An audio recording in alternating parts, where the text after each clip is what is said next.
Surat eco cell પોલીસે જમીન વેચાણના કરોડો રૂપિયાના ચેક બેંકમાં વટાવીને બોગસ મ્યુલ એકાઉન્ટ દ્વારા કરોડોની ઠગાઈ આચરવામાં મસ્ત મોટા કૌભાંડમાં વધુ એક સાગરીતને દબોચી લીધો છે। સુરત શહેરમાં બોગસ બેંક એકાઉન્ટ્સ અને મ્યુલ એકાઉન્ટ ખોલાવીને કરોડો રૂપિયાના આર્થિક કૌભાંડો આચરતી ગેંગ સામે સુરત ઇકોસેલ પોલીસે એક મોટો ઓપરેશન હાથ ધર્યું છે। જમીન વેચાણના કરોડો રૂપિયા બારોબાર સગેવગે કરવાના આ હાઈ પ્રોફાઇલ કેસની તપાસ કરી રહેલી ઇકોસેલની ટીમે ટેકનિકલ સોર્સિસના આધારે કૌભાંડમાં સીધી મદદગારી કરનાર વધુ એક સાતીર આરોપીને ઝડપી પાડવામાં સફળતા મેળવી છે। આ ચકચારી કૌભાંડની વિગત એવી હતી કે ફરિયાદીની કરોડોની કિંમતની જમીનના ખરીદ વેચાણ પેટે મળેલા કુલ 4,81,51,380 રૂપિયાના બે કિંમતી ચેક મેળવી લેવામાં આવ્યા હતા। ત્યારબાદ કૌભાંડના માસ્ટર માઇન્ડે બેંકમાં બોગસ દસ્તાવેજોના આધારે મ્યુલ એકાઉન્ટ એટલે કે ડમી ખાતા ખોલાવીને આ બંને ચેક તેમાં જમા કરાવી દીધા હતા। આ બોગસ એકાઉન્ટમાંથી આરોપી રવિ કોલડિયાએ કથિત રીતે 2,95,51,321 જેટલી માતબર રકમ અન્ય જુદા જુદા બેંક ખાતામાં ઓનલાઈન ટ્રાન્સફર કરી લીધા હતા અને ફરિયાદીને એક પણ રૂપિયો આપ્યા વગર કરોડોની ઠગાઈ આચરી હતી। ઇકોસેલની ઊંડી તપાસમાં ખુલાસો થયો છે કે આ આખા કૌભાંડનો મુખ્ય સૂત્રધાર રવિકુમાર કોલડિયા છે। સાથે રવિકુમારે વિદેશ એટલે કે એનઆરઆઈ તરીકે રહેતા અસલ જમીન માલિકોની જાણ બહાર તેમની ખોટી અને બોગસ સહીઓ કરીને આ આખી છેતરપિંડીના નેટવર્કને અંજામ આપ્યો હતો। આ ગુનાના સંદર્ભે અગાઉ સુરતના ઉત્તરાણ પોલીસ સ્ટેશનમાં સત્તાવાર રીતે એફઆઈઆર નોંધવામાં આવી હતી, જેની તપાસ ઇકોસેલ ચલાવી રહી છે। આ ગુનામાં અગાઉ યસ બેંક અને આઈડીબીઆઈ બેંકના 4 જેટલા બેંક કર્મચારીઓની પણ ધરપકડ થઈ ચૂકી છે, જેઓ કમિશનની લાલચમાં બોગસ એકાઉન્ટ ખોલવામાં મદદગારી કરતા હતા તેમજ ડમી સિમ કાર્ડ કાઢી આપતા હતા। આ જ કડીમાં આગળ વધતા ઇકોસેલે હવે અમજદ શાહિદ ઇમ્તિયાઝ શેખ નામના આરોપીને દબોચી લીધો છે। પકડાયેલો આરોપી અમજદ શાહિદ આ કૌભાંડના મુખ્ય આરોપીઓને કાયદાની નજરમાં આવ્યા વિના બોગસ બેંક એકાઉન્ટ ખોલાવી આપવામાં સીધી મદદગારી કરતો હતો। ઉત્તરાયણ પોલીસ મથકે નોંધાયેલા આ ગુનામાં ઇકોસેલ દ્વારા અત્યાર સુધીમાં બેંક કર્મચારીઓ સહિત કુલ 4 આરોપીઓની સત્તાવાર ધરપકડ કરીને કાયદેસરની જેલ ભેગા કરી દેવાયા છે। જોકે આ કૌભાંડનો મુખ્ય સૂત્રધાર રવિ કોલડિયા હજુ પણ પોલીસ પકડથી દૂર નાસ્તો ફરી રહ્યો છે।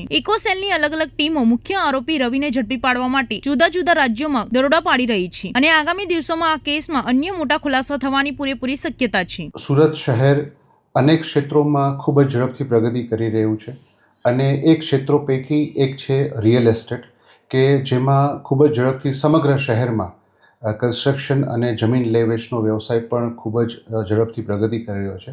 અને આ જ વ્યવસાયમાં ઘણી વખત ઘણા એવા તત્વો કે જે પોતે અન્ય લોકોને ખોટી રીતે પ્રોપર્ટી અપાવવા માટેનો વિશ્વાસ આપી અને તેઓ સાથે વિશ્વાસઘાતને છેતરપિંડી કરતા હોય છે। એવા જ એક બનાવમાં ફરિયાદી શ્રી પિયુષભાઈ સાથે રવિ કોલડિયા નામના આરોપીએ તેમને જમીન અપાવી દેશે એવો વિશ્વાસ આપી અને આ જે જમીન હતી એ ફોરેનમાં વસવાટ કરતા લોકોની હતી અને તેમની સાથે વિશ્વાસ અપાવી ફરિયાદી પાસેથી 4 કરોડના ચેક લઈ લીધા અને જે મુખ્ય મૂળ માલિક હતા તેમના નામના ખોટા યસ બેંકમાં અંકલેશ્વર ખાતે ખાતા ખોલાવી અને એ ખાતામાં ફરિયાદી દ્વારા આપવામાં આવેલા ચેક જમા કરાવી અને પૈસા પોતે પોતાના અંગત ઉપયોગમાં લઈ લીધા, જે અનુસંધાને ગુનો દાખલ કરેલ હાલમાં બેંકના કર્મચારીઓની પણ ધરપકડ કરેલ છે અને આરોપી રવિ કોલડિયા અને બેંકના કર્મચારીઓ વચ્ચે જે વ્યક્તિએ પોતે ગુનેગાર તરીકેની ભૂમિકા ભજવેલી છે એવા જ એક આરોપી અસમત ખાનની પણ ધરપકડ કરવામાં આવેલ છે। આ આરોપીનો રોલ એવો હતો કે એણે રવિ કોલડિયા અને બેંકના કર્મચારીઓ સાથે એકબીજાનો પરિચય કરાવી અને પોતે ખોટા બેંક એકાઉન્ટ ફરિયાદ અન્ય સાહેદના નામના કે જે લોકો ભારતમાં હયાત નહોતા તેમના બેંક એકાઉન્ટ ખોટી સહીઓ કરી અને ખોલાવવામાં હાલના આરોપીની મુખ્ય ભૂમિકા છે। એની ધરપકડ કરવામાં આવેલ છે અને તપાસ ચાલુ છે।